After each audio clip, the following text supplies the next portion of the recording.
The Department of Housing and Urban Development released a memo here on May 22nd that is going to have a major impact on how they enforce the Fair Housing Act when it comes to service animals, companion animals, and emotional support animals. Now, they're not looking at making any changes to service animals because those animals have a substantial amount of training.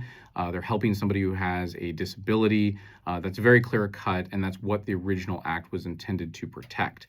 What they're taking another look at is this category of emotional support animals and companion animals that have no extra training and have been viewed under the Fair Housing Act similarly for probably about 10, 15 years.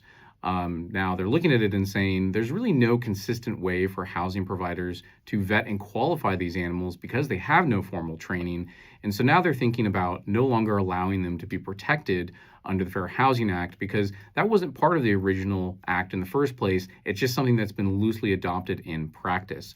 So if you're somebody who has an emotional support animal or companion animal and you're renting, you may see new changes from your landlord in terms of policies, or you may be responsible for paying fees just like somebody with a pet.